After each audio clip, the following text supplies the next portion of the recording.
திருப்பூர் அவிநாசியில் இளம் பெண் வரதட்சணை கொடுமையால் உடல் ரீதியான கொடுமையால் கார்லேயே விஷம் அறிந்து தற்கொலை செய்து கொண்டிருக்காங்க.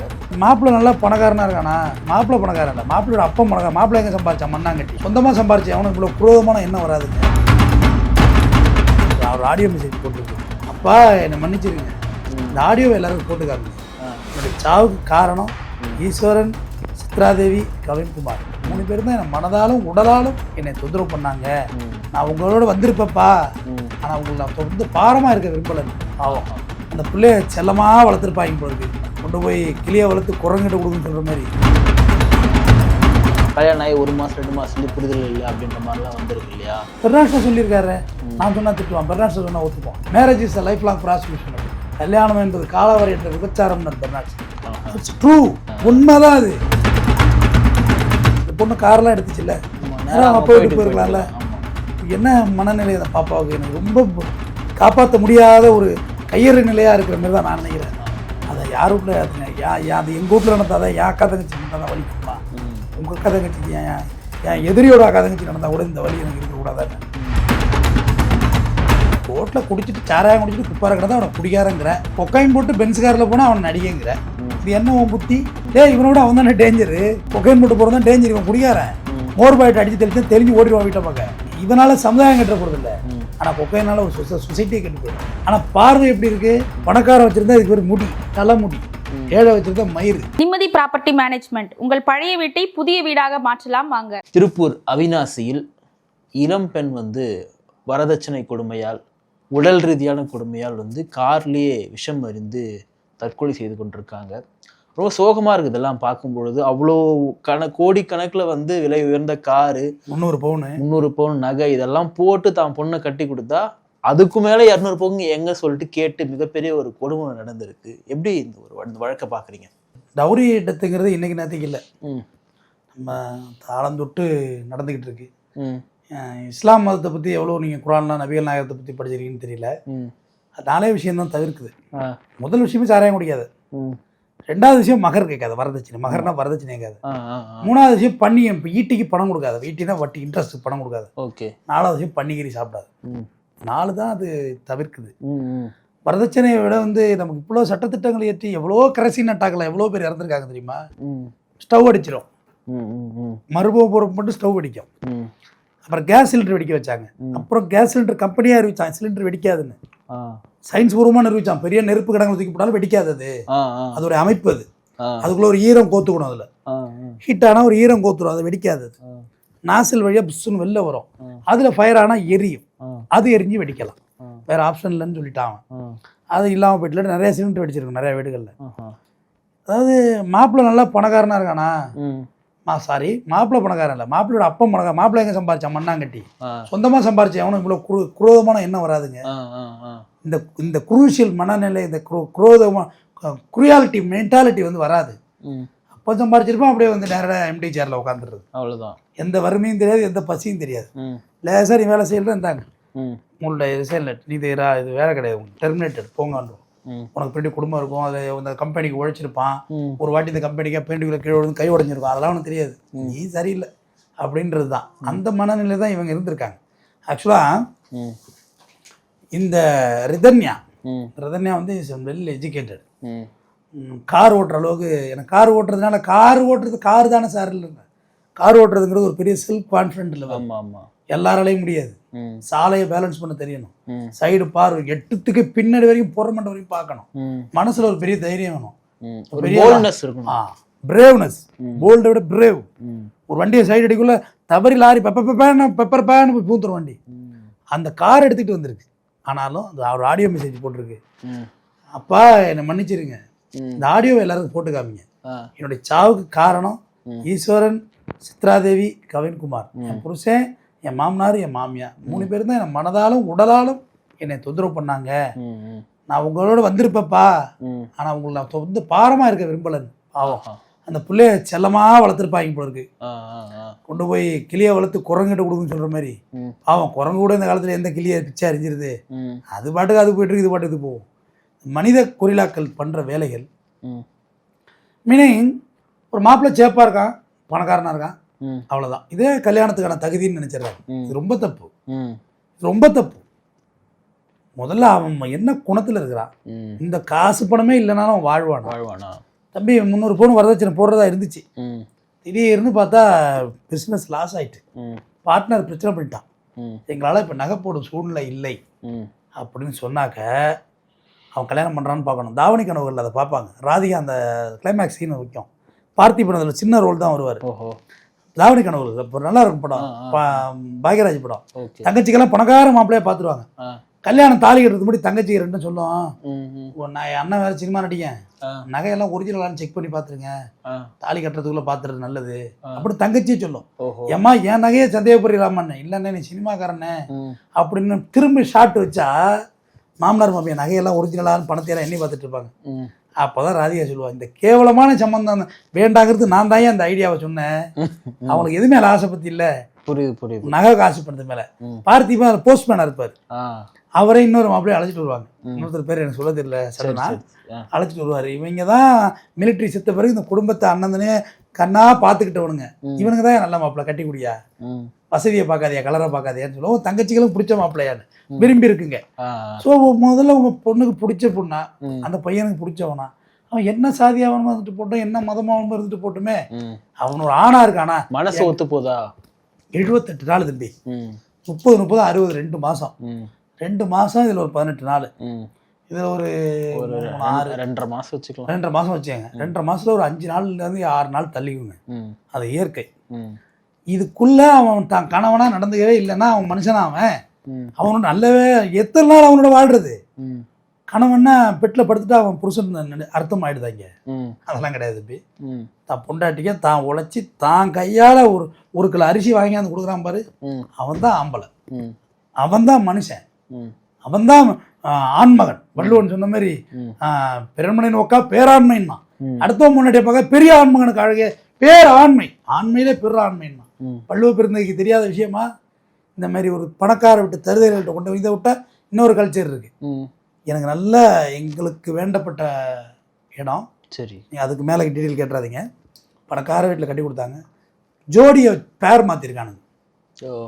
இந்த பிள்ளை கிராமத்தில் வளர்ந்த பிள்ளை, விரண்டு வந்துருச்சு எங்கள் பிள்ளை. அப்போ நகைகள்லாம் வாங்கி அப்படியே செட்டில் ஆகிடுச்சு. பேர் மாற்றிருக்காங்கன்னா இவன் முன்னாடி அவங்ககிட்ட போகணும்னு சொல்கிறது, போகணும்னு சொல்லுது. அது எப்படி நம்ம பிள்ளையெல்லாம் ஒத்துக்கும்? அதுக்கு எந்த பிள்ளையும் ஒத்துக்காது, யாரும் ஒத்துக்க மாட்டாங்க. கேவலமான கல்ச்சர், மனசு ஒத்து போறது 1000. இப்ப நீங்க சொல்றது வந்து ஒரு ட்ரெண்டிங்கா இங்க சென்னையில உருவாகுது, நான் கேள்விப்பட்டேன். நடக்குதே ஏங்க, ரோட்ல குடிச்சிட்டு சாராயம் குடிச்சிட்டு குப்பார கிடந்தா அவனை குடிகாரங்கிற, கொக்கைன் போட்டு பென்ஸ் கார்ல போனா அவனை நடிகைங்கிற, இது என்ன உன் புத்தி? டேய் இவனோட அவன் தானே டேஞ்சரு, கொக்கைன் போட்டு போறதான் டேஞ்சர், இவன் குடிகாரன், மோர் பாயிட்டு அடிச்சு தெளிஞ்சு ஓடிடுவான் வீட்டை பார்க்க. ஆனா இவனால சமுதாயம் கெட்ட போறது இல்லை, ஆனா கொக்கையினால ஒரு சொசைட்டியே கெட்டு போயிடும். ஆனா பார்வை எப்படி இருக்கு இங்க வேற மாதிரி இருக்கு. பணக்காரன் விட்டா வாயு பிரியுதுங்கிறான், ஏழை விட்டா அதுக்கு பேரு வேற சொல்றான். எல்லாத்துலயும் இருக்கு தம்பி. பணக்காரன் வச்சிருந்தா இதுக்கு பேர் முடி, தலைமுடி. ஏழை வச்சிருந்தா மயிறு, மயிரை வெட்ட மாட்டியா ஏழை விட்ட பிள்ளைய. பணக்கார விட்ட பிள்ளை, ஏன் தம்பி முடி நல்லா இருக்கு, நல்ல கலரிங்க நல்லா இருக்கு பார், எல்லாத்திலையும் பாரு, நான் சொல்றேன் எல்லாத்துலயும் புரியுது. இந்த அன்டச்சபிலிட்டியை இவங்க போதிச்சுட்டே இருப்பாங்க. இவ்வளவு பணம் நீ சம்பாரிச்சிட்டு இல்ல, ஏன் ஒரு பணக்கார விட்டு பையனை கட்டி கொடுக்கணும், நல்ல ஏழை விட்டு பையனை பார்த்து, இல்ல ஒரு மிடில் கிளாஸ் ஏழைன்னு வேண்டாம், ஏன் அந்த வார்த்தையை பயன்படுத்தும்? யாரும் இங்கே ஏழை இல்லை, எல்லாரும் ஒரு வகையில் அறிவாளிகள், எல்லாரும் வகையில பணக்காரன் தான். நாட்டில் நடக்கிற பிரச்சனையை பார்த்தா நம்ம தான் பிரச்சனையே இல்லாமல் இருக்கும். ஒரு நல்ல மிடில் கிளாஸ் ஃபேமிலியில் கூப்பிட்டு கட்டி கொடுத்து நல்ல வண்டி ஓட்டுறாடா தம்பி, பாப்பா கோயிலுக்கு கூட்டிகிட்டு போவாங்க, கோயிலுக்கு கூட்டிகிட்டு வாங்க, எங்களுக்கு 2 பேரம்பேத்தியோல ஒரு 3 வருஷத்தில் பெற்று கொடுத்துருங்க, அதுவும் எங்கள் மூஞ்சில் மூத்திரம் அடிக்கட்டும், நீங்கள் அந்த சொத்து பத்தெல்லாம் கவனிச்சிட்டு இருந்தால் போதும், நீங்கள் எதுவும் சம்பாதிக்க வேண்டாம். நான் இன்னொன்று கேட்குறேன், பெரிய பணக்கார தான் இவங்களும் 200 பவுன் 300 பவுன் போடுறாங்க, 100 பவுன் மூட்டை 24 போடுறாங்க, இன்னும் 200 பவுன் நான் தரேன்னு வாக்குறுதி கொடுக்குறாங்க, கோடி கணக்குல வந்து கார் எடுத்து கொடுக்குறாங்க, 2 கோடிக்கு மேல செலவு பண்ணி கல்யாணம் நடத்துறாங்கன்னா ஏதோ ஒரு வகையில இவங்களுமே அதுக்கு சப்போர்ட்டிவா இருந்திருக்காங்களோ. பட் இது வந்து இவங்க நம்மளுக்கு அந்த கான்செப்ட் கொஞ்சம் இதுவா இருக்கு. அதாவது இந்த பிள்ளை வந்துச்சுல இடையில அழப்புக்குன்னு சொல்லுவாங்க, அழப்பு. ஆமா எல்லாம் உண்டு தானே, நீங்க எந்த ஒரு சைடு அழப்பு இல்ல, அது மறுவீடுன்னு சொல்லுவாங்க எங்க ஊர்ல, அழப்புக்கு வருவாங்க. அதில் சொல்லியிருக்கு, அப்பா அவங்களாம் நல்லவங்களா தெரியலப்பா, நீ ரொம்ப டார்ச்சர் பண்றாங்கப்பா, நான் அவங்களோட இருந்துடுறப்பான் இருக்கு. அப்போ கூட பொண்ணு ஒரு 10 நாள் இருந்துட்டு வரட்டும்னு சொல்லியிருக்கலாம். இல்லை மறுமணம் இருப்போம். ஏன்னா இவ்வளோ பெரிய பணக்கார வீட்டில் ஒரு பெட்ரூம் இல்லாமல் போடுது, ஒரு ரூமு. அது புது கல்யாண தம்பதிகள் கதவை சாத்த போகிறாங்க, இருந்துட்டு போட்டுமே. அது அந்த புரிதல் கிடையாது. இந்த நம்ம பண்ணுற இந்த டிஸ்கஷன் இருக்குல்ல, இது ஒரு 20 வருடத்துக்கு முன்னாடி நம்மள்ட்ட இருந்திருக்குமா இந்த புரிதல்? இல்லை. இன்னைக்கு இருக்க இந்த ட்ரெண்டிங் கல்ச்சர் 20 வருடத்துக்கு முன்னாடி இல்லை. மனநிலை மெச்சூரிட்டியாக மாற்றிருக்கு. ஆமாம், மெச்சூரிட்டி ஆகிட்டு இருக்கும். நான் தான் எல்லா சேனலையும் சொல்லிட்டேன், 20 வருஷம் கழிச்சு சூப்பரான ஒரு சொசைட்டி இங்கே இருக்கும், மிக அருமையான சமுதாயம், வெல் எஜுகேட்டட் சமுதாயம் இங்கே இருக்கும். ஆனால் இது எனக்கு ரொம்ப அதிர்ச்சியாக இருக்குது இந்த சம்பவம். அதாவது அந்த புள்ள சொல்கிற வார்த்தையை லோடு பண்ணி ஸ்டாப் பண்ணியிருக்கணும். ஏங்க இந்த மாதிரிலாம் எங்கள் புள்ள கம்ப்ளைண்ட் பண்ணுது, இது என்ன? இது பொதுவாக திடீர்னு வீட்டுக்குள்ளேயே வளர்ந்த பிள்ளைகளாக இருக்கும். அதெல்லாம் வெளில கூட போயிருக்காது, கார்லேயே போய்ட்டு கார்லேயே கூட்டி வருவாங்க. ஒரு பணம் நொங்கு வேணாலும் இறங்கி வாங்கியிருக்காதுங்க, நொங்காவே டிரைவர் வாங்கி காரி பக்கத்தில் கொடுத்துருப்பா தின்றுருக்குங்க. இதுக்கு எதுவுமே தெரியாது. இந்த செக்ஸ் எல்லாம் திடீர்னு பார்த்தோன்னா பயம் கொடுக்கும், புரியாது. ஒரு விதமான எல்லாருக்குமே இருக்கும், ஆணுக்குமே இருக்கும், மென்னுக்குமே கல்யாணம் பண்ணால் அந்த ஃபீல் இருக்கும். பட்டப்படன்னு ஒரு மாதிரி ஷிவரிங் இருக்கும், நிச்சயமாக இருக்கும். அவன் அதுக்கு முன்னே தப்பு பண்ணியிருந்தாலும் சரி, அந்த பொண்ணு தப்பு பண்ணியிருந்தாலும் சரி. ஏன்னா அந்த திருமணங்கிறது ஒரு புதியமான ஒரு அனுபவத்தை கொடுக்கும், ஒரு உரிமையை கொடுக்கும். சொந்த கார் வாங்கி ஓட்டுற மாதிரி, சொந்த நிலத்தில் வீடு கட்டுற மாதிரி, சொந்த வீட்டில் தூங்குற மாதிரி, அது ஒரு ஃபீல். அது அந்த பயத்தில் கூட எனக்கு தெரிஞ்ச உறவுல ஒரு பிள்ளை செத்து இருக்கு. கல்யாணம் ஆகி 2வது நாள், எந்த அர்த்தமும் இல்லை. ஆமாம், தற்கொலை பண்ணிட்டு, எந்த விதமான காரணமும் இல்லை. ஆனால் அன்னைக்கு இந்த மாதிரி அட்டாப்சி, இந்த மாதிரி கம்ப்ளைண்ட் இதெல்லாம் அப்போ இல்லை, உண்மையிலே இல்லை. நல்லா சின்ன பிள்ளைங்க தான், விவரம் தெரியும், விவரம் தெரிஞ்சது ஞாபகம் இருக்கு எனக்கு. புரியுதுண்ணா. அது காரணமே தெரியல ஏன் இறந்துச்சுன்னு. ஸோ இந்த புள்ள வந்து கார் எடுத்துகிட்டு வந்துட்டு செய்யூருங்கிற இடத்துலேருந்து ஒரு ஆடியோ மெசேஜ் போடுது. அப்பா என்ன மன்னிச்சிருங்க, இந்த ஆடியோ எல்லாத்தையும் போட்டு காமிங்க, நான் அங்கே வந்துடுவேன்ப்பா, அங்கே வந்தாலும் நான் தற்கொலை தான் பண்ணிப்பேன், ஆனால் வந்தால் இவங்க கதை கட்டுவாங்க. நல்ல அவ்வளோ புரிதல் இருப்பார் அந்த பொண்ணுக்கு. இன்னொன்று சொல்லுது, ஒருத்தனுக்கு ஒருத்தின்றதான் நானுமே சரி நம்புறேன்ப்பா அப்படின்ற ஒரு வார்த்தை. அவ்வளோ ரொம்ப பிற்போக்குத்தனமாக வளர்த்துருக்காங்க அந்த பிள்ளைய. 4 விஷயத்த சொல்லி கொடுக்காம இதாங்க சொல்லி கொடுங்க. நீங்கள் சொல்லி கொடுங்க. ஹோம் சிக்காவே இருந்திருக்கும், ஹோம் சிக்காவும் இருந்திருக்கும் நிச்சயம். ப்ராபபிலிட்டி நீங்கள் சொல்கிறது வந்து ப்ராபபிலிட்டி இருக்குது அதில், இல்லைன்னு சொல்ல முடியாது. இப்போ காலேஜ் கொண்டு விட்டா நான் ஒரு வருஷம் முடியாதுருவேன் வீட்டுக்கு. எங்கள் வீட்டில் அதை புரிஞ்சிக்கவே இல்லை. திரும்பி எங்கள் வீட்டில் எஜுகேட்டட் தான். பள்ளியோட படிச்சுட்டா அறிவு வளர்ந்துருங்கிற அறிவெல்லாம் நான் என்றைக்குமே நம்புறவங்க கிடையாது. படிச்சுட்டா அறிவு வந்துருமா? 12வது படிச்சா அறிவு வந்துருமா? 12வது ஃபர்ஸ்ட் மார்க் எடுத்தால் நீட்டு பாஸ் ஆக மாட்டேன், அறிவு இல்லைன்னு அர்த்தமா? இல்லை. என்னையுமே இப்போ எனக்கு வீட்டு நினைப்பாவே இருக்கும், எங்கள் அம்மா வீடு இப்படியா. புரியுது. சாப்பாடு, தூக்கம், காலேஜ் ரேக்கிங், அது ஒரு புது வாழ்க்கை. அதில் அடாப்டே ஆக முடியல என்னால். இப்போ அந்த ஊருக்கு போகணும் தவிக்கிறேன். பட் அப்போ என்னால் அடாப்ட் ஆக முடியல. அது ஹோம் சிக் இருந்திருக்கும், அதை புரிய வைக்கணும் கொஞ்சம். அதான் டூர்லாம் அனுப்புவாங்க தெரியுமா, கல்யாணம் ஆனால் ஹனிமூன் போகிறதாம்மா. அது சில ஒரு புரிந்து கொள்ளுதலுக்கு நிறைய தனிமையான வாய்ப்புகளை ஏற்படுத்தி கொடுத்தா ஹனிமூன்லாம் அனுப்புவாங்க. அப்போ போனாதான் ஹனிமூனு, அப்புறம் எங்கே ஹனிமூன்? அதுவும் அதுக்கு பிறகு தேன் நிலவு அமையாதுல்ல. மீனிங் அந்த பிள்ளை வந்து இங்கே வந்து சாவறதுக்கு விரும்பலாது, கண்டிப்பாக இவங்க கெட்ட பேரை ஏற்படுத்திடுவாங்க அப்படின்னு அந்த பிள்ளை ரொம்ப தெளிவாக நம்பியிருக்கு. அதனால் அங்கேயே செத்துட்டு இருக்கு.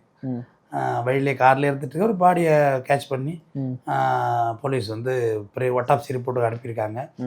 அட்டாப்சி சூசைடு, அதாவது இது இருக்க போகுது, அது பேர் என்ன, நஞ்சுரவியலுக்கு அனுப்புவாங்க. நஞ்சு தான் இருக்கும்.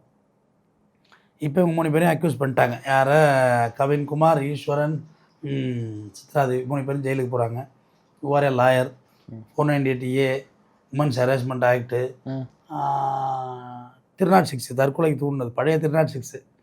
ஓகே, பிஎன்எஸ் இல்லை, பழைய IPC 306, டொமஸ்டிக் வயலன்ஸ் ஆக்ட். இது எல்லாம் சேர்ந்து ஒரு சாத்தி நகை பணம்லாம் இன்னைக்கு செட்டில் ஆகிடும். எல்லாமே இவங்க வாங்கிட்டு வந்துடுவாங்க, இல்லை ஒரு 10 நாளில் வாங்கி கொடுப்பாங்க. ஓகே, மேபி இன்றைக்கே செட்டில் ஆகிடும் அதெல்லாம். ஏன்னா இது வந்து ஆர்டிஓட்ட போவோம், அது ஆர்டிஓ விசாரணை போவோம், எல்லாமே செட்டில் பண்ணிடுவாங்க. அவங்க எல்லாம் அக்யூஸ்ட் ஆவாங்க, அவங்க எல்லாம் ஜெயிலுக்கு போவாங்க. ஜெயிலுக்கு போயிட்டாங்கன்னா அப்புறம் அவங்க லைஃப் ஸ்டைலை பார்த்துங்க. கண்டிப்பாக டவுரிட்டத்துக்கு பனிஷ்மெண்ட் 100% உண்டு. அது நீங்கள் ஆயுள் தண்டனை கொடுக்க வாய்ப்பு 10 years above. இப்போ பொதுவாக வந்து இப்போ உங்கள்கிட்ட நிறைய வழக்குகள் வந்திருக்கும். பெரும்பான்மையாக எனக்கு குடும்ப நல நீதிமன்றங்களில் வந்து குறிப்பாக இந்த பணக்காரர்கள் தான் அதிகமாக வந்து நிற்கக்கூடிய நிலை ஏற்பட்டிருக்கு. கல்யாணம் ஆகி 1 மாதம் 2 மாதத்துலேயே புரிதல் இல்லை அப்படின்ற மாதிரிலாம் வந்திருக்கு இல்லையா? இவங்க ஒரு பெரிய செல்வந்தராக தான் இருக்கிறாங்க. ஆனால் இவங்களுக்கு இது மாதிரி தற்கொலை பண்ணிக்கலாம் அப்படின்னா மென்டாலிட்டியாகவே பெரிய அறிவு இல்லாமல் இருக்கிறாங்களா புரிஞ்சுக்கிறதா? இந்த சொசைட்டிக்குள்ளே வேறுபாடு இருக்குல்ல, இவங்களும் பணக்காரர் தான், அவங்களும் பணக்காரர் தான். ஒரு டிரைவர் கிளீனர் 2 பேரும் வேறு டிபார்ட்மெண்ட். ஒரு கண்டக்டரும் டிரைவரும் வேறு டிபார்ட்மெண்ட். இவர் துறையே வேற. பணம் வாங்கிட்டு சீட்டு கழிச்சு கொடுத்துக்கிட்டு விசில் அடிச்சு டிராஃபிக் பார்க்குறது இவரோட வேலை. டிரைவர் வண்டி ஓட்டுற வேலை. 2 பேரும் பேராக இருந்தால் அந்த பஸ்ஸே ஓட்ட முடியும். ஏன்னா லாஸ்ட்டில் ஓடாது. ஆமாம், லாஸ்ட்டில் ஓடும். எங்கன்னா எதுக்கு நேராக டிக்கெட் டிக்கிறாங்களோ அதுக்கு நேராக எந்த வண்டியில் எங்கன்னா ஃப்ரீயாக இருக்கோ அதுக்கு நேராக இழுத்து நிப்பாட்டணும். அப்போ தான் அதுக்கு நேராக பேசஞ்சர் ஏற்ற முடியும். பின்னாடி பக்கம் ஃப்ரீயாக இருக்குன்னா அந்த டிக்கெட்டில் நிற்கிறதுக்கு நேராக ஃப்ரண்ட்டை தள்ளிட்டு நிறுத்தணும். அப்போ தான் பின்னாடி ஏறுவாங்க. புரியுது. அப்போ தான் கண்டக்டர் சீட்டு போட முடியும். பஸ்ஸு நிறைய பேர் லக்கேஜ் பண்ண முடியும். கணவன் மனைவி அப்படி தான். அதாவது கணவன் மனைவி ஒன்று பெரிய புனிதம்னு சொல்லி இந்த பொண்ணு மாதிரி சாவடிச்சிருவாங்க. பொண்ணு அது ரொம்ப புனிதமாக நினச்சிட்டு, டேய் இவன் பணக்கார பொறுக்கிங்கடா, அவன் பணக்கார பொறுக்கிங்க, பணத்துக்கு அலையுதுங்க அப்படின்னு சொல்லிட்டு இது வெளியே ஸ்கிப் பண்ணி செருப்பை கைட்டு. இந்த எனக்கு ரொம்ப பிடிச்ச படம் தம்பி இந்தியா கிச்சன். அதில் அவ்வளோ பண்ணுவாங்க. அவன் அப்பனும் 3 சேர்ந்துக்கிட்டு அந்த மருமகளை கடைசியாக அந்த இந்த அந்த டேப்லேருந்து சொட்டிக்கிட்டு இருக்கும்ல, அந்த சிங்கில் எடுத்து ஊற்றிட்டு வரும்ல. ஆமாம், நான் கூட நினச்சேன் படம் பேர் போட்டுறே இவனை மோரில் ஊற்றிருக்கலாமே. சட்னி அரைக்க சொன்னப்பயே பேஸ்ட்டில் ப்ரெஷ் வச்சு பேஸ்ட் வச்சு கொடுக்கணும், ஊற்றிட வேண்டி தானே. ஏன் இவ்வளோ நேரம் வெயிட் பண்ணிச்சு அந்த புள்ள தேவையில்லாமல் அவன்கிட்ட அப்படின்னு நான் நினச்சேன். இந்தியா கிச்சன் நல்ல படம், ரெஃபர்டு ஃபிலிம். கண்டிப்பாக ஒரு பெண் என்பவள் அவள் சுயமரியாதை என்பது இங்கே ஆணுக்கு மட்டும்ங்கிற மாதிரியே இருக்குது. சுயமரியாதைன்னா கூட அட்லீஸ்ட் நீ ஒரு ஒரு உயிராவது நீ அதை மதிக்கணும், மதிக்கிறது. ஆமாம், இங்கே எல்லாமே கிளாடியேட்டர், அடிமை வம்சம். அந்த அடிமை எதுக்கு உழைக்கிறாங்கன்னு தெரியல. நைட்டு 11 மணி வரைக்கும் பாத்திரம் தைக்கிறாங்க. எங்கள் வீடுகளில் இருக்காங்க தம்பி, நான் பார்த்துட்டு தான் இருக்கேன். ஆமாம், நான் ரொம்ப நான் அதில் அடித்து சொல்லுவேன். நான் மறைக்கல இல்லை, நான் ரொம்ப கௌரவமாக நடத்துவேன். கோவங்கள் இருக்கு, அது ஏமாலேயே அவங்களுக்கு இருக்கும். என்னையும் திட்டுவாங்க அவங்க சம்டைம்ஸ். அது அவ்வளோதான், சரியாயிடும். அது கௌரவமாக நடத்தணும். இது என்ன நான் என்னோட விதை சொல்கிறேன்னு இல்லை, எல்லாரும் செய்யணுங்கிறதா சொல்கிறேன். நம்ம இங்கே ஒர்க் ப்ரெஷர், என்னோடய ஒர்க் ப்ரெஷர்லாம் இதோட விட்டறிஞ்சிட்டு போயிடணும். வீட்டுக்கு போய் செருப்பை கழட்டி விடுற மாதிரி எல்லாத்தையும் கழட்டி விட்டு ஃப்ரெஷ்ஷாக உள்ளே புந்துடணும். போய் குடிச்சிட்டு ஃப்ரெஷ்ஷாக அப்படி பிள்ளைங்களோட அப்படியே போய் லைஃப் செட்டில் ஆகிடும். அதுதான் நாகரீகமானது. இங்கே அப்படி இல்லை. இங்கே 10 வருஷம் கழிச்சு, 15 வருஷம் கழிச்சு, 20 வருஷம் கழிச்சு கள்ளக்காதல் மலருது. எப்படி மலருது?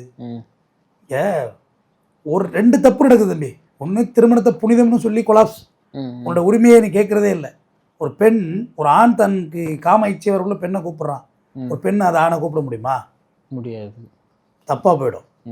அதை விட்டு அவளுக்கு அந்த உணர்ச்சியே இல்லைன்னு எப்படி பொருள் எடுக்க முடியும்? எல்லாம் 2 உணர்வும் ஒன்று தானே. அப்போ அதுவும் தப்பாக போயிடுது. இன்னொன்று, பொழுதனைக்கும் ஒரு ஆண் ஒரு பெண்ணை இச்சைக்கு கூப்பிட முடியும். ஆனால் பொழுதனைக்கும் ஒரு பெண் ஒரு ஆணை இச்சைக்கு கூப்பிட முடியாது. வேற ஒன்றும் பேசுவானுங்க. கொலாப்ஸ் ஆகிடும், குடும்பம் கொலாப்ஸ் ஆகிடும். எல்லாம் ஒரு லிமிட்டெடு தான்.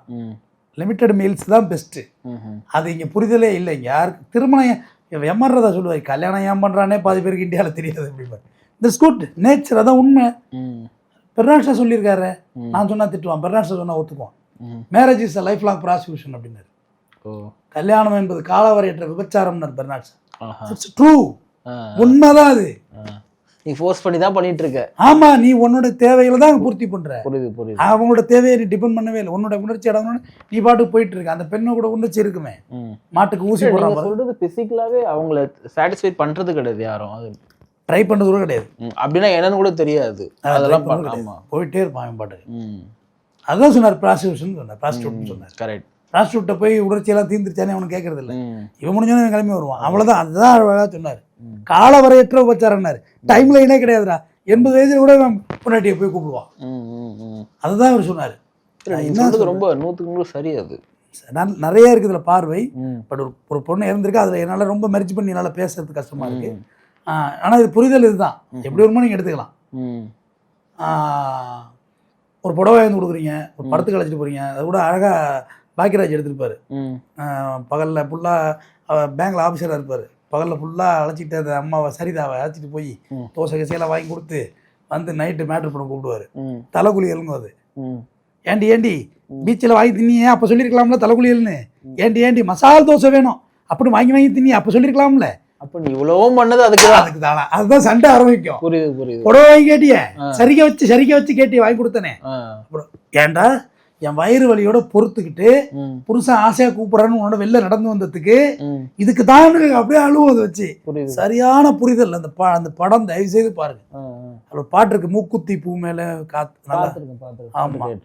ஆமா, அந்த படம் நல்ல புரிதல்னு சொல்றேன். இந்த ஒரு கொலையில எதுக்கு அதை தற்கொலையில் எதுக்கு அதை இணைக்கிறேன்னா, அந்த பாப்பா செத்து போச்சு. ரிதன்யாவுக்கு நான் இதை சமர்ப்பிக்கிறேன். மற்ற என்னோட சகோதரி ரிதன்யாக்கள் நிறைய பேர் இருக்காங்க. அவங்களுக்கு புரிதல் இருக்கட்டும். இன்னும் வாழ்ந்துட்டு இருக்காங்க. எவ்வளோ பேர் புரியாமல் கவின்குமார் மாதிரி புரியாமல் சுற்றிக்கிட்டு இருக்கான். பணம் மட்டும் இங்கே வாழ்க்கை இல்லைடா, பணம் இல்லாமல் இங்கே பெரிய உலகமே இருக்குது. அடுத்த வேளை சோறு இல்லாமல் குழந்தைக்கு பால் கொடுக்க வசதி இல்லாமல் இருந்த மார்க்ஸ் ஜென்னியை விட நீ லவ் பண்ணிட்டு போறியா? ஜென்னிட்ட கேட்குறாங்களா அடுத்த பிரிவின் இருந்தால் என்னவா இருப்பேன்னு. அடுத்த பிரிவு மேலே எனக்கு பெரிய நம்பிக்கை இல்லை, ஏன்னா மார்க்ஸோட பொண்டாட்டியாச்சே. அப்படி இருந்தால் கூட இதே மார்க்ஸ் தான் பொண்டாட்டியா இருப்பேன், இதே வறுமை இருக்கணும்னு நாங்கள். பஸ் ஆகிட்டா லவ் வேறு இல்லாமல் கூட போயிடலாம்ல. கொஞ்சம் காசு இருக்குள்ள ரொம்ப நல்லா இருக்கும் குடும்பம், அது ஒரு லைஃபே நல்லா இருக்கும். மித மிஞ்ச காசு வந்து நல்லா இருக்காது. நீங்கள் இப்போ நடிகையெல்லாம் பார்க்குறீங்களா, அவங்களாம் அவங்க பொண்டாட்டி பிள்ளைங்களோட ஜாலியாக இருக்காங்களா? இல்லையே. அவங்க ஒரு பொண்டாட்டி லண்டனில் இருக்குது, புள்ள எங்கே இருக்குதான், இவன் எங்கேயோ ஷூட்டிங்கில் இருக்கான். அது ஒரு லைஃபே கிடையாது. ஒரு பொலிட்டீஷியன் இப்போ வச்சு நம்ம லெவலுக்கு வச்சுக்கோ தம்பி. காலையில் நான் 4:30 மணிக்கு நான் எழுந்துக்கிறேன், நைட்டு நான் படுக்க 11:30 மணி ஆகுது. 11:30 மணி வரையுமே நான் பொது இடத்துல தான் வாழ்ந்துட்டு இருக்கேன். இந்த கேமரா மூடி இருக்கேன், கோர்ட்டில் விசிபிலிட்டியாகவே இருக்கேன், வாக்கிங்கில் இருக்கேன், ஜிம்மில் இருக்கேன், கோர்ட்டில் இருக்கேன், ஆஃபீஸில் ஸ்டாஃபோடு. எனக்கு தனிமைனா கழிவறை மட்டும்தான், வேறு எதுவும் தனிமையாக இல்லை. வீட்டில் சாப்பிட எல்லோரும் இருக்காங்க. 11:30 மணிக்கு நான் வீட்டில் போய் படுக்கிறேன். எனக்கு தனிமைங்கிறதே இல்லை. உண்மை தானே? அப்போ ஒரு பொலிட்டீஷியனோட நிலைமை என்ன? காலையில் 5 மணிக்கு கொடியேற்ற வரணும் முதலமைச்சர்னா நைட்டு அவர் எப்போ படுப்பார்? 1 மணி 2 மணி படுக்க. படுக்கிறாங்களா தூங்குறாங்களான்னு தெரியல. இல்லை, ப்ரெஷர் அப்படி இருக்கும் அவங்க அந்தந்த இடத்துக்கு ஏற்ற ப்ரெஷர். ஆனால் நம்ம நினைப்போம் அதான் லூமக்ஸ் லைட் வச்சு முன்னாடி பின்னாடி ஜாலியாக காரில் போகுதுன்னு. நெவர். அவங்க அந்த ரன்னிங் ஹவர்ஸுக்குள்ள ஏதாவது தூங்கிட்டா தான் உண்டு. அதை கூட போட்டால் பிடிச்சி பாருங்க, அப்படி தூங்கிட்டே போகாது, போதையில் போகிறாரு எழுதிடுவாங்க. உண்மை தானே? சான்சஸ்ஸு அதுட்டு நம்ம வசதிகள் அதிகரிக்க நிம்மதிகளை இழப்போம். சிவாஜி கணேசன் அவர் தான் டைரக்டரு. எத்தனை வீடுரா காட்டியிருக்கா அப்படின்னு கேட்டாராம். 2 வீடு இருக்குது, எத்தனை ரூம் இருக்கா? அவ்வளோதான் இருக்கக்கூடாதுரா, நீ நெஞ்சு வெளியே வந்துச்சு, மாத்திரை எடுக்க கூட ஆள் இல்லை பக்கத்தில் அப்படின்னு சொல்லியிருப்பார். எழுத்தாளர் ஜெயகாந்தனுடைய வரிகளில் இதை முடிக்கிறேன். ஒரு சின்ன அறையில் கணவரின் வேர்வை மனைவி முகத்தில் அடிக்கவும், மனைவியின் வாடை கணவர் முகத்தில் அடிக்கவும், குழந்தையின் சிறுநீர்கள் வாடையோடு இரவு தூங்குவது தான் ஒரு நிம்மதியான குடும்பம்னு முடிச்சிருப்பார். 10 ரூமில் 10 பேர் படுத்துக்கிட்டு 10 சேட்டிங் பண்ணிட்டு தான் குடும்பம் சந்தியில் போயிடும். எல்லாம் ஒரே ரூமில் இருந்தால் தப்பு பண்ணல. இல்லை, இப்போ கூட்டு குடும்பமாக இருந்தோம், சேட்டிங்லாம் பண்ண முடியுமா? பண்ண முடியாது. இன்னைக்கு கூட்டு குடும்பம் தான் பண்ண முடியும். இன்னைக்கு பண்ண முடியுதா? ஏய் செல்ல வச்சு தூங்குறா, எங்கள் அம்மா உருது வந்தா, செல்ல வச்சு தூங்குறா, காலைல வேலைக்கு போகணும்னு செல்ல வச்சு பண்ணிட்டு இருக்கான், பல்ல மூணு அவன்டா செல்ல வச்சுட்டு இருக்காங்க. அப்போ அவங்க என்ன அந்த அந்த ட்ரெடிஷ்னலாக அந்த விண்டேஜ் ஸ்டைலில் இருக்காங்க. நம்ம தான் தேவையில்லாமல் குழப்பிக்கிறோம். என்னோட அருமை சகோதர சகோதரிகளே, வாழ்க்கைங்கிறது ஒரு அற்புதமானது, ரொம்ப அழகானது. ஒரு வாட்டி தான் பிறக்கணும், ஒரு வாட்டி செத்துருவோம். நம்ம விரும்பினாலும் விரும்பலனாலும் நேச்சர்லி காஸ் ஆஃப் டெத்து தான். நம்மளோட அல்டிமேட் கோல் என்ன? மரணம் தானே, வேற என்ன இருக்குது? அதுக்கு இடையில் இந்த மாதிரிலாம் ஒரு செட் ஆகலை, லைஃப் செட் ஆகலைன்னா நல்ல மாதிரியாக பிரிஞ்சுக்கிடுங்க. அதுக்காக இந்த பக்கம் கூலிப்படை ஏந்தி அந்த பக்கம் வெட்டுறது, அந்த பக்கம் கூலிப்படை இந்த பக்கம் வெட்டுறது, புருஷனை தூங்குள்ள கள்ள தூக்கி போடுறது, அதுவும் நடக்க தானே செய்யுது. பொண்டாட்டியை கொள்றது, இதெல்லாம் வேண்டாம். உனக்கு எனக்கு செட் ஆகலை, ஜென்டலாக புரிஞ்சுக்கும், அவ்வளோதான். அதுக்கு சொல்கிற இடம் அது சுச்சுவேஷன் இல்லைன்னா உங்களுக்கு சேஃபர் சூன் போயிட்டு ஃபோன் பண்ணுது. இங்கே நான் வச்சு நம்மளை கொண்டுருவாங்க, நான் மெதுவாக பொறுமையாக எங்கே அப்படி இப்படின்னு சொல்லி எஸ்கேப் பண்ணிட்டு பொண்ணு காரெலாம் எடுத்துச்சுல்ல, போயிட்டு போயிருக்கலாம்ல. என்ன மனநிலை அந்த பாப்பாவுக்கு? எனக்கு ரொம்ப காப்பாற்ற முடியாத ஒரு கையறு நிலையாக இருக்கிற மாதிரி தான் நான் நினைக்கிறேன். அதை யார் வீட்டில் அது எங்கள் வீட்டில் நடந்தால் தான், என் அக்கா தங்கச்சி நடந்தால் தான் வலிக்குமா? உங்கள் அக்கா தங்கச்சிக்கு என் எதிரியோட அக்கா தங்கச்சி நடந்தால் கூட இந்த வலி எனக்கு இருக்கக்கூடாதான்னு ஒரு நல்ல சந்தர்ப்பத்தில் சந்திப்போம். நன்றி.